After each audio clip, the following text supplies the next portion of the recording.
welcome to A Dead Squirrel in the Woods Productions. This is a bonus content episode. I am your host, Nicholas, and thanks for listening. We can be found on YouTube, iHeartRadio, and Spotify, with new episodes premiering on Fridays. I am going to kick us off into the UFO topic. And I am sure that some of you may get different thoughts when I say UFOs. If you're not a believer, I don't think you'd probably be listening to this topic. But there is some negativity and some stigma that comes with saying you saw a UFO. Now, some believe there is intelligent life in space and that we are being visited. This week, I want to talk about two women that have been a strong force in the study of UFOs. Now, you may be asking, why UFOs? Well, we cover the paranormal, and that is under that umbrella. But also, on the main show with my sister, we are going to get into the topic of UFOs. So, I figure, let's kick it off now. The beginning of the UFO mystery was, for me at least, on a sunny summer day in Barron, Wisconsin in 1934. Carol Lorenzen, from her book in 1966, Flying Saucers, the startling evidence of the invasion from outer space. Carol was a mere 9 years old when she and two friends saw an object that looked like an open umbrella without the ribs or spurs. The object glided in the sky and vanished in the horizon. At this time, Barron was a small town of approximately 1,500 people, and it was a rare sight to ever see an airliner. To add to that, it would be a big event to see anything in the sky. Per Carol, the thing was in the sky in the west-southwest when it was first noticed. Upon seeing it, she called this attention to the two friends with her. One of them thought it was a parachute. Now, it was glowing white and was about the size of a dime at an arm's length. And there were no ropes or lines. So that kind of ruled out a parachute. Now, this object didn't make a sound as it wobbled in the northwest direction, though through the clear and cloudless skies. It was also moving at a slow rate with a strange motion rather than fast. They watched the object for maybe 20 seconds before it went over the horizon. It could have possibly come to rest north of Barron, around an area referred to as the Upper Dam. Carol went home and told her father, and after he made inquiries, he dropped the matter. No one but the three girls saw the object, and there was also no news of a parachutist landing north of the dam. This sighting was 13 years before the 1947 Roswell crash. This would lead Carol to start the Aerial Phenomena Research Organization, otherwise known as the APRO. She would form this with her husband Jim in January 1952. Now, 1952 was a very busy year as far as UFO sightings go. They came in quickly, just as fast as the Air Force Project Grudge, later known as Project Blue Book, would dismiss them with poor investigation and bad explanations. This is what led Carol to want to start a group where researchers could investigate and exchange information. I have been looking into Project Blue Book, and there's a lot there, so there's a chance I could possibly make this a special series when that comes up. Now, in 1972, the book UFO Experience, a Scientific Inquiry by J. Allen Hynek said that the APRO had a number of members that were over-enthusiastic and uncritical persons who were enamored with the idea of UFOs, but he did not call it a crackpot organization. He said that it also had serious members that have considerable technical and scientific training. The couple was living in Sturgeon Bay, Wisconsin, when the APRO was formed, and this was actually a perfect location to track down info on sightings for Carol. In 1952, she started doing research as a news correspondent with writings in the Green Bay Press-Gazette. This led her to meet a lot of people that were a great assistance to her in tracking down early sightings that went unpublished. Carol would record many strange events, to include an event at the minister's farm in 1910. In this report, it claims brightly lit objects moving in a formation above a farm. A silver globe-shaped object with light emanating from within was also witnessed over Lake Michigan. Carol dedicated her life to research of the existence of UFOs. That first sighting left a big impression on her. To her, the only logical explanation is there might be intelligent life out there.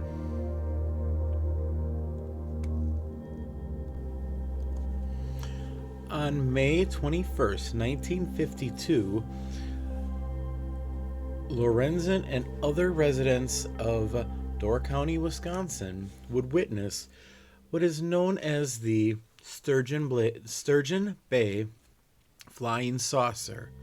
At the time, Carol was writing for the Green Bay Press-Gazette, and she was using her platform there to research decades of UFO sightings, as talked about in the previous segment. The object that appeared overhead appeared to be metallic with a reddish glow on the bottom. In her book from 1966, she described it as moving very slow to the northeast, staying visible for at least 15 minutes.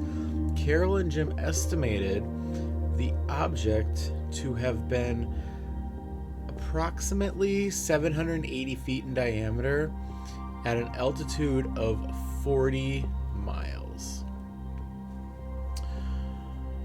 There were many attempts to explain the sighting, that is, until the General Mills Company of Minneapolis would take credit for the UFO.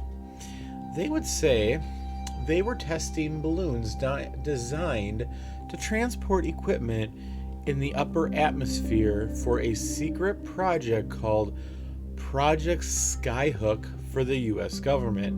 Now, there's some problems with the release.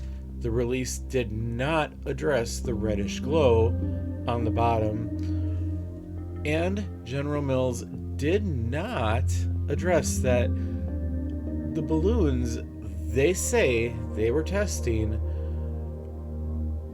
are a mere 400 feet in diameter not almost 800.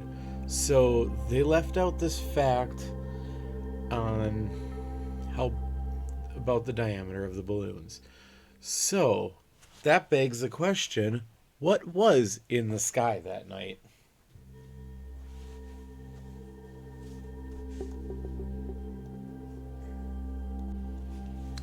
In 1969, some of the APRO members would start up the Midwest UFO Network, otherwise known as Muffin.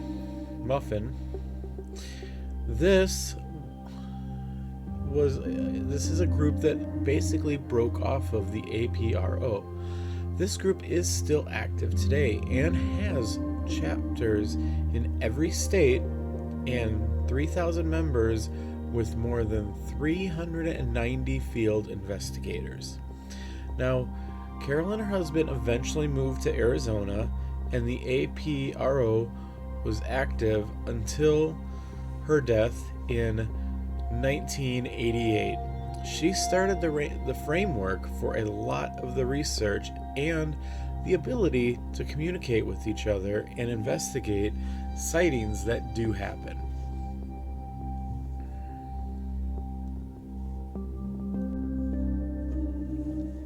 So, on a lighter note, while I was researching,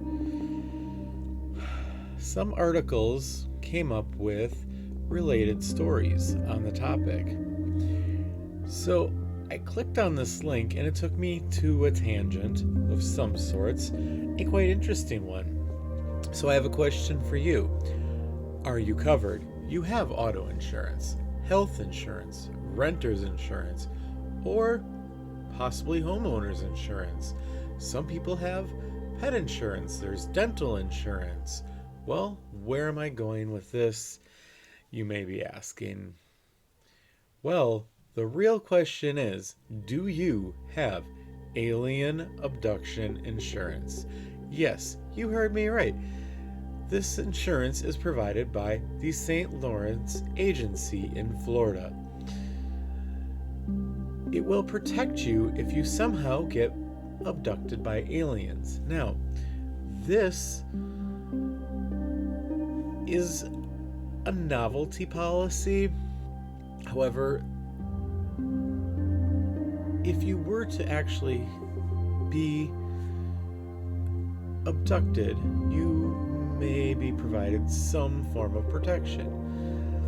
I am not saying that we only need earthly events, but you might want to be covered from non-earthly events. Now, this has been offered since 1987 and is exclusive to the St. Lawrence Agency in Florida for a mere $24.95 one-time payment, and you will be emailed a certificate you can print up as proof.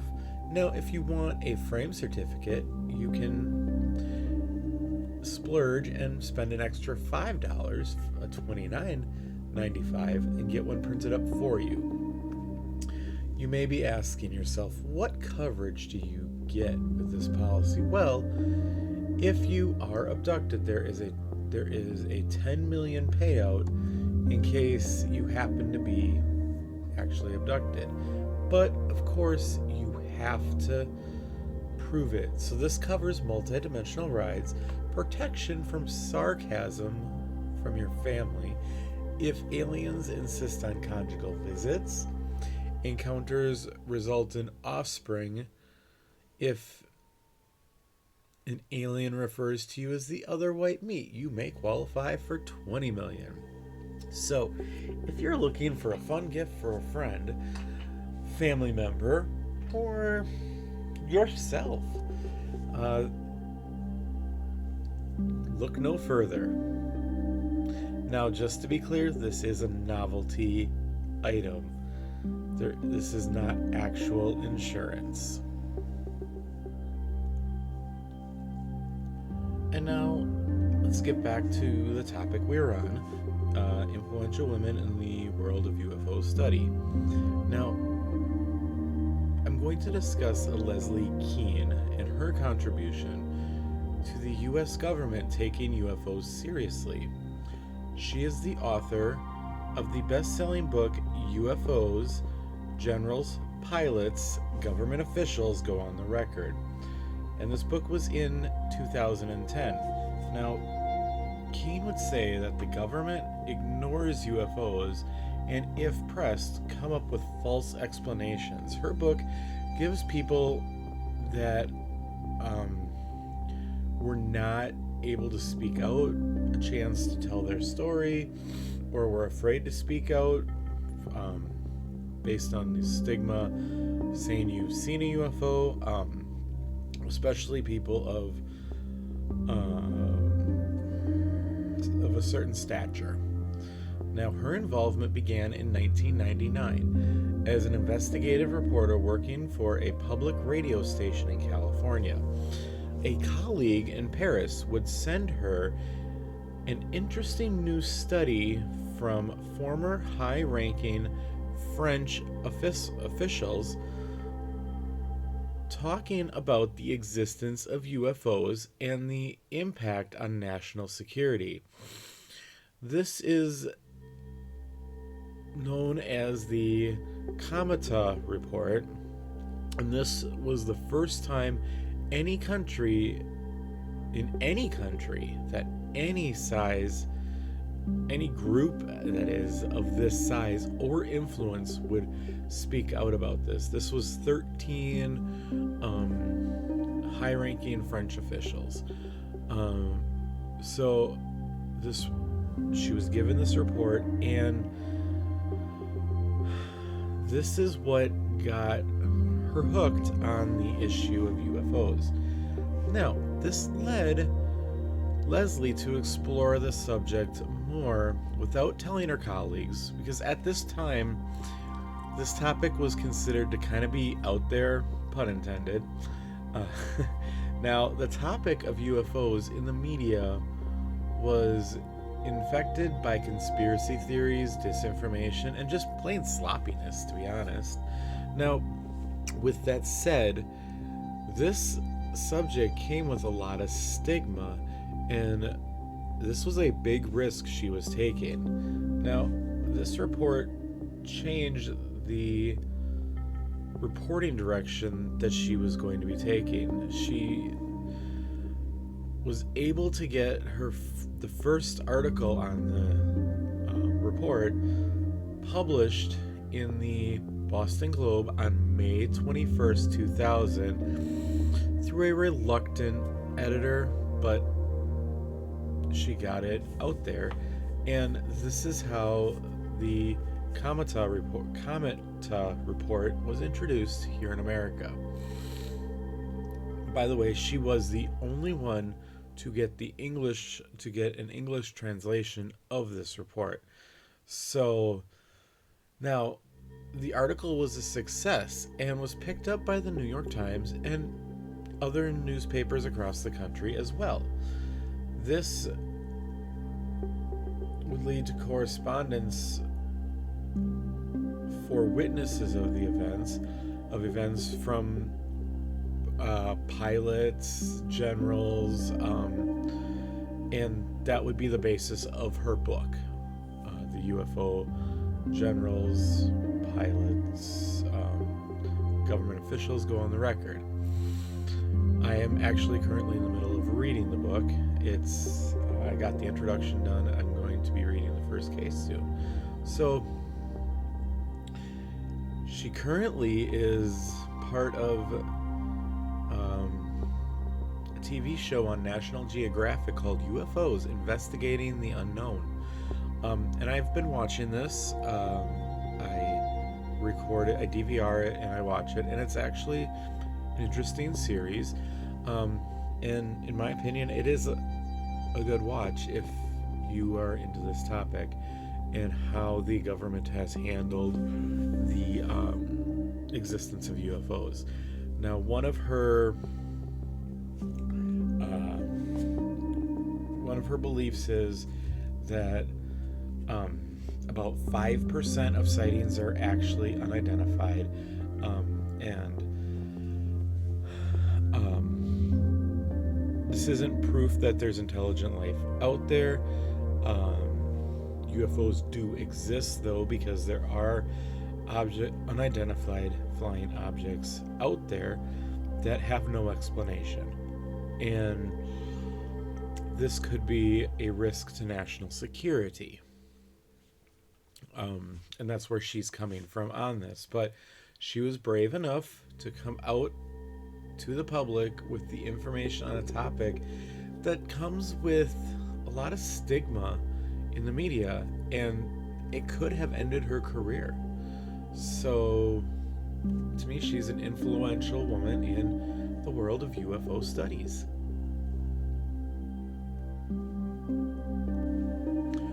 This has been a Dead Squirrel in the Woods Productions.